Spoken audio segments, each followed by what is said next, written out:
کیا کیا میں آپ کے سامنے دلائل رکھوں؟ سب سے پہلے قرآن مجید قوم نوح کا تذکرہ کرتا ہے۔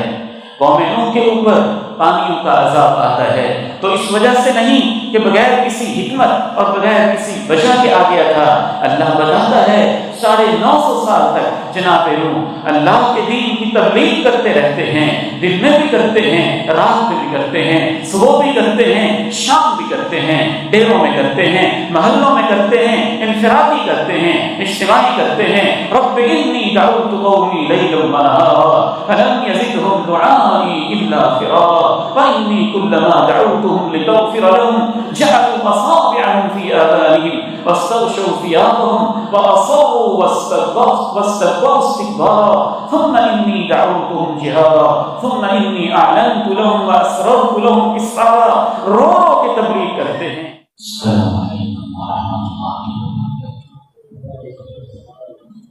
الحمد لله نحمده ونستعينه ونستغفره ونعوذ بالله من شرور أنفسنا ومن سيئات أعمالنا، أشهد أن لا إله إلا الله وحده لا شريك له، وأشهد أن محمدا عبده ورسوله صلى الله عليه وعلى آله وصحبه وسلم۔ اللهم صل على محمد وعلى آل محمد كما صليت على إبراهيم وعلى آل إبراهيم إنك حميد مجيد۔ اللهم بارك على محمد وعلى آل محمد كما باركت على إبراهيم وعلى آل إبراهيم إنك حميد مجيد۔ رب اشرح لي صدري ويسر لي أمري واحلل عقدة من لساني يفقهوا قولي۔ اللهم طهر قلبي من النفاق وعملي من الرياء ولساني من الكذب وعيني من الخيانة، فإنك تعلم خائنة الأعين وما تخفي الصدور۔ أما بعد، فإن خير الحديث كتاب الله وخير الهدي هدي محمد صلى الله عليه وسلم، وشر الأمور محدثاتها وكل محدثة بدعة وكل بدعة ضلالة وكل ضلالة في النار۔ أعوذ بالله السميع العليم من الشيطان الرجيم من همزه ونفخه ونفثه۔ بسم الله الرحمن الرحيم۔ وما أصابهم من مصيبة فبما كسبت أيديهم ويعفو عن كثير، وما أنتم بمعجزين في الأرض وما لكم من دون الله من ولي ولا نصير۔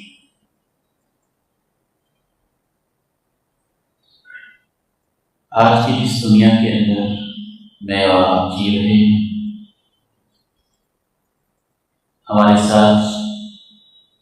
ایک بہت بڑا المیہ یہ ہوا ہے کہ ہمارے سوچنے کے زاویے اور فکر کی سمجھ اور کسی بھی بات کے اوپر اس کا انالیسس اور تجزیہ کرنے کا نقطہ نظر وہ نہیں رہا جو دین ہمیں سکھاتا ہے، جو ہمیں اللہ سکھاتا ہے، اللہ کے پیارے نبی علیہ الصلوۃ والسلام سکھاتے ہیں۔ یقیناً وہ انداز فکر اور ہے، اور قرآن مجید پورے کا پورا اس سے بھرا ہوا ہے۔ کائنات میں جتنے بھی حادثے ہوتے ہیں، جتنی بھی آفتیں آتی ہیں، جتنے بھی مصائب آتے ہیں انسان کے اوپر، انفرادی یا اجتماعی زندگی میں، قرآن مجید اس حوالے سے جو توجیہ پیش کرتا ہے، جس انداز سے اس کی تعبیر پیش کرتا ہے، جس طریقے سے اس کا تجزیہ پیش کرتا ہے، مادیت پرست لوگوں نے اتنی محنت کی ہے کہ اس انداز پہ بات کرنا بھی آج کے دور میں مایوس ہو جاتا ہے، اور لوگ کہتے ہیں کہ کیا بات کر رہا ہے۔ ہم چونکہ منبر و محراب کے وارث ہیں اور ہم ہوا کے رخ کے ساتھ نہیں چلتے، لوگوں کی باتوں کی پرواہ نہیں کرتے، دنیا کیا سوچتی اور کہتی ہے ہمارا مطمع نظر یہ نہیں ہوتا، ہمارے سامعین کیا سننا چاہتے ہیں اس پر ہماری توجہ نہیں ہوتی۔ یہ اللہ کا فضل ہے اور اللہ کا انعام ہے، ہم آپ کو وہ سنانا چاہتے ہیں جو اللہ کا قرآن کہتا ہے اور جو اللہ کے نبی علیہ السلام کی احادیث مبارکہ بتاتی ہے۔ مدینہ منورہ ہے، آسمان میں بادل آئے، ہوا چلی ہے، نہ کوئی گناہ ہے نہ غلطی ہے، نہ کوئی جرم ہے نہ پاپ ہے۔ کائنات کی وہ ہستی ہے جس سے بڑی کوئی ہستی نہیں، وہ سینہ ہے جس سے پاکیزہ کوئی سینہ نہیں، اور وہ شہر ہے جس سے زیادہ عظیم شہر کوئی نہیں ہے۔ ماں عائشہ رضی اللہ تعالی عنہ کہتی ہیں میں دیکھتی کہ اللہ کے نبی علیہ السلام کبھی اندر آ رہے ہیں کبھی باہر جا رہے ہیں، آپ کے چہرے کا رنگ بدلا ہوا ہے، پریشانی کے آثار ہیں۔ میں آپ سے پوچھتی اے اللہ کے پیارے نبی علیہ السلام، بادل آتے ہیں تو لوگ خوش ہوتے ہیں، ہوا چلتی ہے تو لوگوں کے چہروں پہ رونق آتی ہے کہ بارش آئے گی، ہوا ہے، بادل ہیں، اور آپ کا رویہ کچھ اور ہوتا ہے، آپ کے چہرے کی رنگت ہی بدل جاتی ہے اور آپ کے چہرے کے اوپر پریشانی کے آثار نمودار ہو جاتے ہیں۔ وجہ کیا ہے؟ اللہ کے پیارے نبی علیہ السلام فرماتے ہیں عائشہ وجہ یہ ہے ہم سے پہلے بھی کچھ لوگ تھے جنہوں نے بادل کو ہوا کو دیکھا تو وہ رنگ رلیاں بنانے لگے کہ بارش آئے گی، لیکن اللہ نے اس بادل کو ان کے لیے پتھروں کا عذاب بنا دیا۔ ماں عائشہ فرماتی جب پھر بارش کا قطرہ پہلا آتا پھر آپ کی رنگت بدل جاتی، پھر آپ خوش ہو جاتے، پھر آپ کہتے یہ اللہ کی رحمت ہے۔ امام کائنات علیہ السلام کے سوچنے کا انداز تو یہ ہے، لیکن ہمارے سوچنے کے انداز بالکل ہی بدل گئے۔ جہاں کوئی غلطی نہیں ہے وہ پھر بھی ڈرتے رہتے ہیں کہ اللہ میں تیرے عذاب سے، تیری پکڑ سے، تیری پناہ میں آتا ہوں۔ قرآن مجید کی آیات بینات ایک نہیں میں سینکڑوں آپ کو پیش کر سکتا ہوں جو پوری انسانی تاریخ کا حضرت نوح سے لے کے امام کائنات علیہ السلام تک یہی تجزیہ پیش کرتے ہیں۔ وہ تجزیے جو ہم سنتے ہیں ہمیں ان سے انکار نہیں ہے، لیکن ہمیں اعتراض اس چیز پہ ہے کہ آپ نے اس کائنات کو ایک بلائنڈ دنیا سمجھا ہوا ہے جس کے اوپر بس ایسے حادثے ہو رہے ہیں۔ یہ تو ان لوگوں کا نظریہ ہو سکتا ہے جو ایتھیسٹ اور ملحد ہیں، وہ مسلمان جو مانتا ہو کہ اس کائنات کا نظام اللہ چلا رہا ہے، اس کا پتا بھی ہلتا ہے تو میرے رب کی اجازت سے ہلتا ہے، پانی کا قطرہ بھی چلتا ہے تو میرے رب کے اذن سے چلتا ہے، سورج بھی نکلتا ہے تو رب کے نظام کا پابند ہے، چاند غروب ہوتا ہے تو رب کے احکام کا پابند ہے، کائنات میں جو کچھ بھی ہوتا ہے میرے رب کے فیصلے سے ہوتا ہے۔ کیا وہ بندہ یہ سوچ بھی سکتا ہے کہ رب کے فیصلوں کے اندر کوئی حکمت نہیں ہوتی، رب کے فیصلوں کی کوئی ریزننگ نہیں ہوتی، رب کے فیصلوں کی کوئی جسٹیفیکیشن نہیں ہوتی، رب کے فیصلوں کے پیچھے کوئی لاجک اور کوئی وجہ نہیں ہوتی اور وہ جیسے چاہتا ہے کر دیتا ہے؟ نہیں، اللہ کا قرآن تو بار بار کہتا ہے تمہارا رب بہت حکیم ہے، بہت غفور ہے، بہت رحیم ہے، اس نے تمہارے لیے بے ایسے ہی انتظام کیے ہیں جیسے ماں اپنے پیدا ہونے والے بچے کے لیے بستر کا انتظام کرتی ہے، پانی کا انتظام کرتی ہے، فیڈر کا انتظام کرتی ہے، گود کا انتظام کرتی ہے، محبت کا انتظام کرتی ہے، پیار کا انتظام کرتی ہے۔ میں اس منبر رسول کی وراثت پہ کھڑے ہو کے اپنے رب کی قسم اٹھا کے کہتا ہوں، اس سے بھی زیادہ اللہ کا قرآن کہتا ہے کہ اللہ اے انسانوں تمہارے رہنے کے لیے انتظام کرتا ہے۔ لَلشَّمْسُ يَنبَغِي لَهَا أَن تُدْرِكَ الْقَمَرَ وَلَا اللَّيْلُ سَابِقُ النَّهَارِ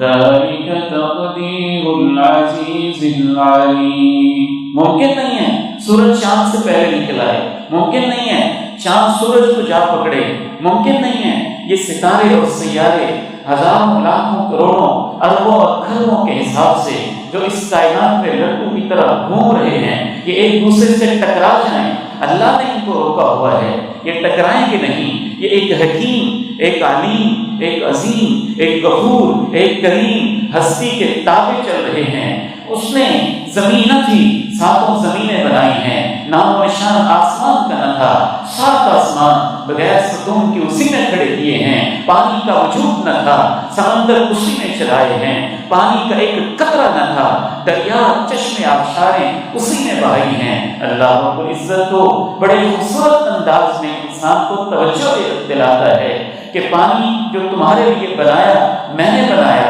دریاؤں کا سلسلہ میں نے بنایا، کھارے اور نمکین پانی کا سلسلہ میں نے بنایا، میں نے تیری محبت میں انتظام کیے کہ کھارا اور نمکین پانی آپس میں مکس نہ ہونے پائے، میں نے تیرے لیے انتظام کیے سمندر اپنی حدوں سے تجاوز نہ کرنے پائے، میں نے تیرے لیے انتظام کیے کہ دریا طغیانی میں نہ آئے، میں نے تیرے لیے انتظام کیے کہ سمندروں کے اندر ہوا خرامہ ایسی چلتی رہے کہ ایک جگہ سے دوسری جگہ تمہاری کشتیاں منتقل ہوتی رہیں۔ ہواؤں کو میں نے اس انداز کے اندر چلایا، اگر میں ایسے نہ کرتا تو ایک لمحے کے لیے بھی یہ سمندر، یہ زمین، یہ آسمان، یہ نظام تمہارے ساتھ محبت نہ کرتا بلکہ تمہیں تباہ و برباد کر کے رکھ دیتا۔ أَمَّن جَعَلَ الْأَرْضَ قَرَارًا وَجَعَلَ خِلَالَهَا أَنْهَارًا وَجَعَلَ بَيْنَ الْبَحْرَيْنِ حَاجِزًا أَإِلَٰهٌ مَّعَ اللَّهِ قَلِيلًا مَّا تَذَكَّرُونَ۔ بتاؤ تو صحیح کون ہے جس نے زمین کو تمہارے لیے ایسا بنایا ہے کہ تم اس کے اندر رہائش کرتے ہو، جیسے سیب کے اوپر بریک سا چھلکا ہوتا ہے، تمہاری زمین کے نیچے گیسز ہیں، پیٹرول ہیں، معدنیات ہیں، پانیوں کے سلسلے ہیں، اس چھلکے کی طرح اس زمین کی اوقات بھی کیا ہے؟ اس اللہ نے تمہارے لیے ماں کی گود کی طرح بستر بنا کے اسے تمہارے لیے بچھایا ہوا ہے، اور وہ کون ہے بتاؤ تو صحیح؟ وَجَعَلَ بَيْنَ الْبَحْرَيْنِ حَاجِزًا، ادھر نمکین پانی کے سلسلے ہیں، کھارے پانی کے سلسلے ہیں، میٹھے پانی کے سلسلے ہیں، دونوں ہی زیر زمین ہیں، اور پانیوں کا ایک عجیب قسم کا واٹر سائیکل ہے جو اس کائنات میں چل رہا ہے، لیکن وہ میٹھے اور نمکین پانی کو مکس نہیں ہونے دیتا تاکہ میرے بندوں کے لیے میٹھے پانی کا انتظام باقی رہے۔ بتاؤ تو صحیح وہ کون ہے؟ اَإِلَٰهٌ مَّعَ اللَّهِ قَلِيلًا مَّا تَذَكَّرُونَ، کیا اللہ کے علاوہ کوئی اور ہے؟ لیکن تم ہو کہ تم نصیحت بہت کم قبول کرتے ہو۔ تو پہلی بات یہ سمجھیے، یہ کائنات اللہ چلا رہا ہے، حکمت سے چلا رہا ہے، محبت سے چلا رہا ہے، پیار سے چلا رہا ہے، چاہت سے چلا رہا ہے، اور اپنے بندوں پہ رحم بھی کرتا ہے، اور ان کو معاف بھی کرتا ہے، اور ہمیشہ معاف کرتا ہے۔ اس زمین کے اوپر شرک بھی ہوتا ہے، وہ پھر بھی نظام کو چلاتا ہے، بغاوت بھی ہوتی ہے، وہ پھر بھی نظام کو چلاتا ہے، اس کے لیے اولاد کے دعوے بھی ہوتے ہیں، وہ پھر بھی نظام کو چلاتا ہے۔ لوگ کہتے ہیں اللہ فقیر ہو گیا ہے، وہ پھر بھی نظام کو چلاتا ہے۔ لوگ کہتے ہیں اللہ ہے ہی نہیں، وہ پھر بھی نظام کو چلاتا ہے۔ لوگ اللہ کو گالیاں دیتے ہیں، وہ پھر بھی نظام کو چلاتا ہے۔ اور انٹرنیٹ اور ڈیجیٹل آج کی اس دنیا کے اندر لوگ اپنے فیس بک کے پیجز اور انسٹاگرام کے مختلف قسم کے اپنے اکاؤنٹس کے اوپر اللہ کو گالیاں تک دیتے ہیں، اس پہ اعتراض تک کہتے ہیں، مغلطات تک بکتے ہیں، وہ پھر بھی نظام کو چلاتا ہے۔ اس کی زمین کے اوپر بدکاریاں بھی ہوتی ہیں، وہ پھر بھی تمہیں زندگی اور سلامتی دیتا ہے۔ اس کی زمین کے اوپر سود کا نظام بھی چلتا ہے، وہ پھر بھی تمہیں سلامتی اور عافیت کے ساتھ رکھتا ہے۔ اسی کی زمین کے اوپر جگہ جگہ چپے چپے پہ شرک کے اڈے بھی قائم ہوتے ہیں، وہ پھر بھی تمہیں سلامتی اور عافیت دیتا ہے۔ اکثر تو اللہ رب العزت تمہارے ساتھ محبت ہی کرتا ہے، پیار کرتا ہے، الفت ہی کرتا ہے، معافی کرتا ہے۔ اللہ کا قرآن کہتا ہے اگر اللہ روزانہ ہی یہ دیکھے کہ میرے بندے کیا کر رہے ہیں تو اس کائنات میں کیا ہو، یہ بھی اللہ نے کہا ہے۔ وَلَوْ يُؤَاخِذُ اللَّهُ النَّاسَ بِمَا كَسَبُوا مَا تَرَكَ عَلَى ظَهْرِهَا مِن دَابَّةٍ، اگر روزانہ کی بنیاد پہ جو انسان کر رہے ہیں اس وجہ سے اللہ انسان کو پکڑے تو انسان کے جرائم اور گناہ ایسے ہیں کہ اس قوہ ارضی کے اوپر انسان کو کیا ان کے گناہوں کی وجہ سے کوئی کیڑا مکوڑا اور جاندار بھی زندہ نہ ہو۔ ایک اور مقام سنی اللہ کیا کہتے ہیں، وَمَا أَصَابَكُم مِّن مُّصِيبَةٍ فَبِمَا كَسَبَتْ أَيْدِيكُمْ وَيَعْفُو عَن كَثِيرٍ وَمَا أَنتُم بِمُعْجِزِينَ فِي الْأَرْضِ وَمَا لَكُم مِّن دُونِ اللَّهِ مِن وَلِيٍّ وَلَا نَصِيرٍ۔ تمہیں جو بھی مصیبت پہنچتی ہے اس کے پیچھے تمہارے اپنے ہاتھوں ہی جو کوئی کمائی ہوتی ہے اور بہت سارے تمہارے ہاتھوں کی کمائیوں سے تو ادھر گزر کر دیتا ہے۔ دیکھو تم ایسے نہیں ہو کہ تم زمین میں اللہ کو بے بس کر دو، اور دیکھو اگر اللہ تمہیں پکڑنے پہ آ جائے نہ اللہ کے علاوہ تمہیں کوئی حمایتی ملے گا، نہ اللہ کے علاوہ تمہیں کوئی مددگار ملے گا۔ وہ کبھی کبھی پکڑتا ہے، کبھی کبھی پکڑتا ہے، اور اس کے پکڑنے میں بھی حکمت ہوتی ہے، اس کی محبت ہوتی ہے۔ یہ تم اس کو ڈکٹیٹ نہیں کرو گے کہاں پکڑنا ہے، کب کب پکڑنا ہے، کس کو پکڑنا ہے، کیسے پکڑنا ہے، کس انداز میں پکڑنا ہے۔ یہ تو آج کی دنیا کا عجیب انسان ہے۔ میں اللہ رب العزت کو گواہ بنا کے کہتا ہوں، مجھے اپنے اوپر اور اپنے مسلمان بھائیوں کے اوپر اتنا افسوس اس پہ نہیں ہوتا کہ ہمارے جانور بہ گئے، ہمارے مکانات تباہ ہو گئے، اتنا افسوس اس پہ نہیں ہوتا کہ سمندر بگڑ گئے اور دریا طغیانی میں آ گئے اور ہم پریشانیوں کے اندر مبتلا ہو گئے اور زلزلے برپا ہونے لگے۔ اس سے زیادہ افسوس اس پہ ہوتا ہے کہ ہماری سوچیں اتنی معاف ہوئی، ہمارے دل اتنے پتھر ہوئے، ہمارے دماغوں کے اوپر ایسے تالے لگے کہ جو اللہ ہمیں نقطۂ نظر دینا چاہتا تھا اس لحاظ سے ہم نے سوچنا ہی چھوڑ دیا، اس طرف ہم نے غور کرنا ہی چھوڑ دیا، بلکہ تاریخ کی تعبیر بدل کے رکھ دی۔ یاد رکھیے کیا کیا میں آپ کے سامنے دلائل رکھوں۔ سب سے پہلے قرآن مجید قوم نوح کا تذکرہ کرتا ہے۔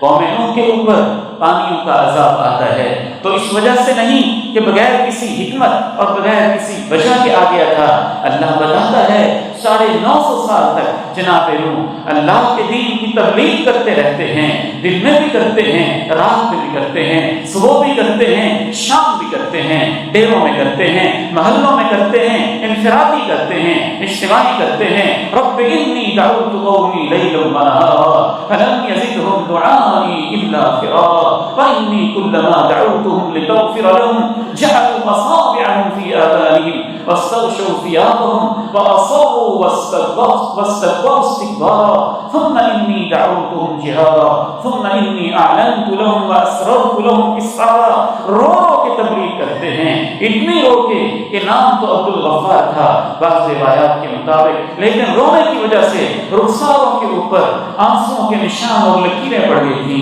اس وجہ سے ان کا نام نوح پڑ گیا تھا۔ پھر اللہ کا فیصلہ ہے کب اس نے پکڑنا ہے۔ 950 سال گزر گئے ہیں، قوم وہی ہے، جرم وہی ہے، پیغمبر وہی ہے، جرائم وہی ہیں، نہیں اللہ نے پکڑا۔ جب پکڑنے پہ آیا ہے تو پھر اللہ نے ایسے پکڑا ہے کہ آج کی زبان کے اندر کلاؤڈ برسٹ کو کیا ہوتا ہے، اللہ نے یہ الفاظ استعمال کیے، فَفَتَحْنَا أَبْوَابَ السَّمَاءِ بِمَاءٍ مُنْهَمِرٍ، ہم نے بادلوں کے آسمان کے دروازے کھول دیے اور ان کے اوپر خوب پانی برسایا، وَفَجَّرْنَا الْأَرْضَ عُيُونًا، اور زمین کے چپے چپے کو ہم نے چشمہ بنا دیا اور ایک ایک چپے سے نیچے سے بھی پانی نکلنے لگا۔ فَالْتَقَى الْمَاءُ عَلَى أَمْرٍ قَدْ قُدِرَ، جتنا اللہ کا فیصلہ تھا جتنا پانی آئے گا اتنا پانی پانی ان کے اوپر نازل ہوا، حتیٰ کہ ان کے مکانات ڈوبے، پہاڑوں کی چوٹیوں تک پانی آنے لگا۔ اور یہ کس وجہ سے ہوا؟ آج کی زبان میں بس یہاں رک جاتے ہیں، کوئی جغرافیائی تبدیلی تھی، کوئی یہ تھا، کوئی وہ تھا۔ اللہ کا قرآن کیا کہتا ہے؟ آج کے دور اس دور میں بھی موجود ہوتے تو شاید ایسے ہی کہتے، لیکن اللہ نے کیا کہا وہ آپ قرآن سے سن لیں۔ مما خطیئاتہم اغرقوا فأدخلوا نارا فلم يجدوا لهم من دون الله انصارا۔ ان کے گناہوں کی وجہ سے ان کو ڈبو دیا گیا اور ان کو غرق کر دیا گیا، اور جب ان کو غرق کیا گیا تو اللہ کے علاوہ کوئی ان کو مددگار نہ ملا۔ قوم نوح کے بعد قوم عاد آتی ہے، اور قوم عاد بھی اللہ کی سرکشی اور بغاوت پہ اترتی ہے، تو ان کو اللہ رب العزت جو عذاب دینے کے انتظام کرتے ہیں، میرے رب کی قدرت بڑی عظیم ہے، اس کو کوئی لشکر نہیں بھیجنے پڑتے ہیں، فوجیں نہیں بھیجنی پڑتی ہیں، وہی جو اللہ نے ہماری محبت کے لیے پیار کے ساتھ ہمارے لیے انتظام کیا ہوتا ہے، اسی کو ہماری سرکشی کی وجہ سے اللہ عذاب کے اندر بدل دیتا ہے۔ وہی ہوا جس کے بغیر انسان کا گزارا نہیں ہے، اسی کو اللہ آندھی اور طوفان بنا دیتا ہے، اور وہی پانی جس کے اوپر زندگی کا انحصار ہے، اسی پانی کو وہ سیلاب بنا دیتا ہے، اور وہی پتھر اور پہاڑ چوٹیاں جو زمین کو ایک جماؤ کا باعث ہیں اور ایک بیلنس اور توازن کا باعث ہیں، انہیں پہاڑوں کو چلا کے اللہ زلزلے کی شکل میں تبدیل کر دیتا ہے۔ سخر علیہم 7 لیال و8 ایام حسوما فترى القوم فيها صرعا كأنهم أعجاز نخل خاوية فهل ترى لهم من باقية۔ اللہ کہتے ہیں وہی ہوا جو ان کے لیے زندگی تھی، 7 لیال 7 راتیں و8 ایام اور 8 دن میں نے ان کو ایک منحوس ہوا بنا کے، باد سرسر بنا کے، طوفان اور آندھی بنا کے ایسے چلایا کہ جب 7 راتیں اور 8 دن گزرے تو اس کے بعد زندگی کا ان کی بستی میں کوئی نام و نشان نہیں پایا۔ قوم عاد کے بعد قوم ثمود آتی ہے، اور ان کے اوپر جو آفتیں آتی ہیں اس کی توجیہ اللہ کا قرآن کیا کرتا ہے۔ قوم ثمود کہ جرائم اپنی جگہ پہ تھے، اتنے بڑے درجے کے مجرم تھے کہ جب پیغمبر سمجھاتے ہیں تو کہتے ہیں ان کو نکال دو ہماری بستی سے، اور پھر مشورہ کرتے ہیں ہم ویسے ان کو قتل نہ کر دیں، اور 9 قسم کے فسادی لوگ خصوصاً آپس میں میٹنگ کرتے ہیں کہ یہ ہمیں عذاب سے ڈراتا رہتا ہے، قبل اس کے کہ عذاب آئے ہم ویسے ہی مل کے اس کو قتل کر دیں گے اور صفایا کر دیں گے۔ اور جناب صالح علیہ السلام ان کو سمجھاتے بھی ہیں کہ دیکھو اللہ کی پکڑ بڑی شدید ہوتی ہے، اور وہ نشانی مانگتے ہیں، تم بتاؤ تو صحیح اپنے آپ کو کیسے پیغمبر کہتے ہو، پہاڑ کے اندر سے اونٹنی پیدا کر دو تو ہم مان جائیں گے تم پیغمبر ہو۔ پہاڑ کے اندر سے رب کریم ایک عجیب و غریب خلقت کی اونٹنی کو پیدا کر دیتے ہیں، لیکن وہ پھر بھی نہیں مانتے، اور اتنی سرکشی اتر آتے ہیں کہ اونٹنی کی پوچھیں جب کاٹ دیتے ہیں تو 3 دن تک ان کو مہلت دی جاتی ہے، اس کے اندر بھی وہ توبہ نہیں کرتے ہیں، ان کے دل اتنے پتھر ہو چکے تھے بلکہ قتل کرنے کے مشورے کرتے ہیں۔ اور اس کے بعد جو کچھ ان کے ساتھ ہوتا ہے، آسمان سے اللہ ایک کڑک اور بجلی اور چیخ کو بھیجتے ہیں اور زمین کو ہلا کے زلزلے کو برپا کر دیتے ہیں، اور ان کو اٹھنے کا موقع بھی نہیں ملتا، اپنے چہرے کے بل گرا کے اللہ اس بستی کو ملیا میل کر کے۔ آج کے دور کے لوگ ہوتے اس کی بھی کوئی اس طرح کی توجیہ کرتے جیسے آج کل ہو رہی؟ آگے بڑھیے، قرآن مجید تو پوری تاریخ کی توجیہ کیا پیش کرتا ہے۔ قوم ثمود کے بعد قوم لوط آ جاتی ہے، اور میں یہ کہا کرتا ہوں کہ قوم لوط دنیا کی پہلی وہ لبرل قوم تھی جن کے اندر لیسبین بھی پائے جاتے تھے، جن کے اندر گے بھی پائے جاتے تھے، جن کے اندر بائی سیکسول بھی پائے جاتے تھے، اور اس درجے کے لبرل تھے کہ آج کے لبرل بھی نہیں ہوں گے۔ باقاعدہ طور پہ ان کا یہ نعرہ تھا، تم کون ہوتے ہو ہماری پرائیویٹ زندگی کے اندر مداخلت کرنے والے، وَتَأْتُونَ فِي نَادِيكُمُ الْمُنكَرَ، اپنے ڈیروں کے اوپر، پبلک پلیسز کے اوپر، پارک و مقامات کے اوپر کھلے عام فحاشی اور بے حیائی کرتے تھے، اور اس کو اپنا بنیادی حق سمجھتے تھے، ہیومن رائٹس کا حصہ سمجھتے تھے۔ قوم لوط دنیا کی پہلی اور لبرل قوم تھی جنہوں نے اپنے وقت کے پیغمبر کو کہا تھا تم کون ہوتے ہو مداخلت کرنے والے، ہمارا جسم ہماری مرضی، جیسے چاہیں گے ہم زندگی گزاریں گے۔ اور حتیٰ کہ رب کے مہمان فرشتے آتے ہیں تو ان کے ساتھ بھی برائی کا ارادہ کرتے ہیں، بدکاری کا ارادہ کرتے ہیں۔ اللہ رب العزت پوری بستی کو اٹھاتے ہیں، فَجَعَلْنَا عَالِيَهَا سَافِلَهَا وَأَمْطَرْنَا۔ اللہ رب العزت بستی کو اٹھانے کے بعد امام ابن کثیر لکھتے ہیں آسمانوں تک اٹھایا جاتا ہے، کتوں کے بھونکنے، گدھوں کے ہنہنانے کی آوازیں پہلے آسمان کے فرشتے سن لیتے ہیں، پھر ان کو نیچے پڑھ کے اوپر سے اللہ پتھروں کی بارش برساتا ہے۔ پوری تاریخ کی توجیہ اخلاقی طور پہ کی گئی، کیونکہ ایک رب کریم ہے جو اس نظام کو چلا رہا ہے۔ نَبِّئْ عِبَادِي أَنِّي أَنَا الْغَفُورُ الرَّحِيمُ وَأَنَّ عَذَابِي هُوَ الْعَذَابُ الْأَلِيمُ۔ میرے بندوں کو بتا دو میری بخشش مغفرت کی کوئی انتہا نہیں ہے، میں رحم کرتا ہوں تو کرتا ہی جاتا ہوں، لیکن جب میں پکڑنے پہ آتا ہوں تو میرا پکڑنا بہت دردناک ہوتا ہے، اس میں بڑی تکلیف، بڑی سزائیں ہوتی ہیں۔ جو کچھ بھی اس کائنات میں ہو رہا ہے اللہ کے فیصلوں سے ہو رہا ہے، اور اللہ حکیم ہے، اس کا جو بھی فیصلہ ہے ایک حکمت کے اوپر مبنی ہوتا ہے، اس کے اوپر کوئی اخلاقی توجیہ ہوتی ہے، کوئی ایمانی اور کوئی روحانی وجہ ہوتی ہے۔ قرآن مجید تو پورا ہی اس سے بھرا پڑا ہے۔ اس سے آگے چلے جائیں، جناب موسیٰ کا دور آتا ہے تو فرعون کو جب غرق کیا جاتا ہے اور اس کو سیلاب اور پانی کے اندر دریا میں ڈبویا جاتا ہے تو اس کی توجیہ بھی یہ نہیں ہے کہ پہلے ایسے تھا اور پھر ایسے ہو گیا، اس کی توجیہ بھی یہی ہے وہ سرکش باغی تھا اور اللہ رب العزت نے ایسے ہی اس کو پکڑنا چاہا تھا۔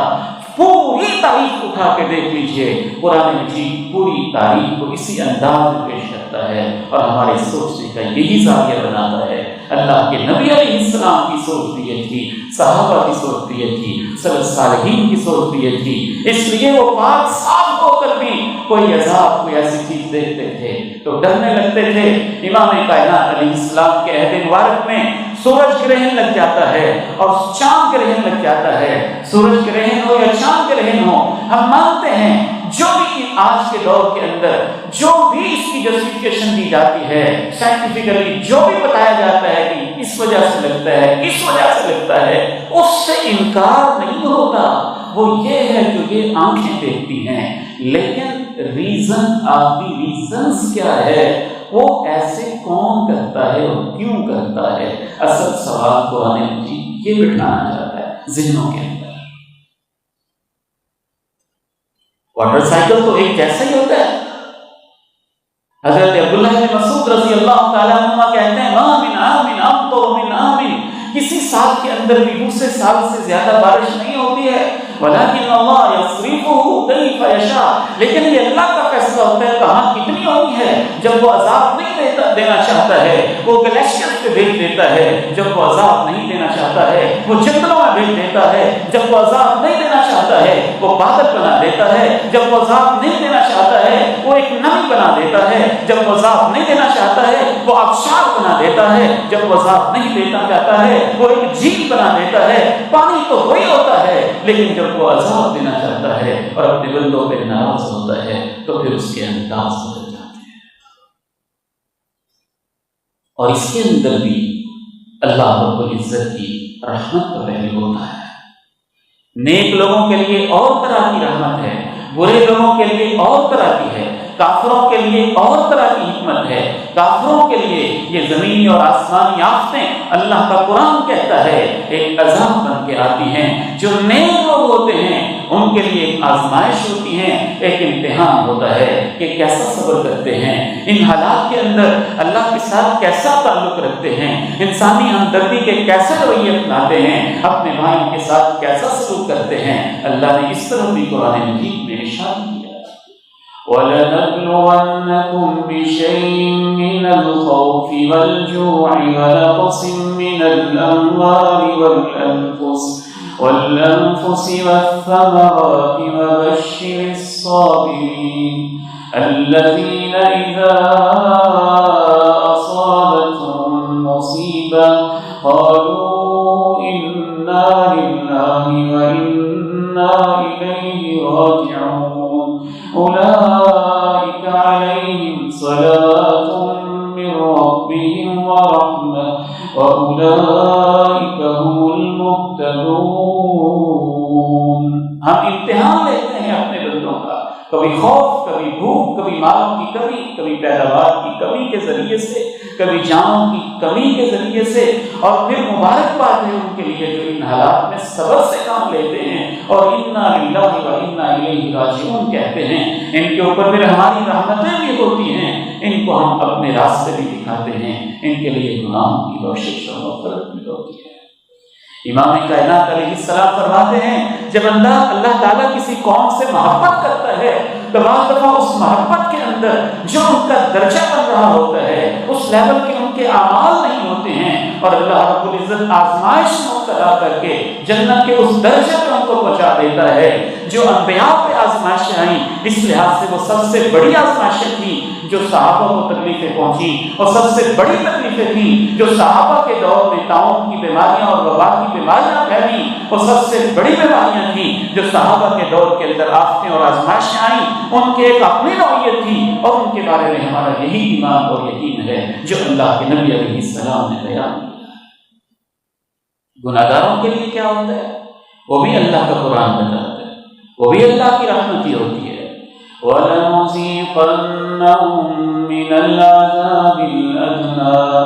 دُونَ الْعَذَابِ الْأَكْبَرِ لَعَلَّهُمْ يَرْجِعُونَ. وَلَنُذِيقَنَّهُم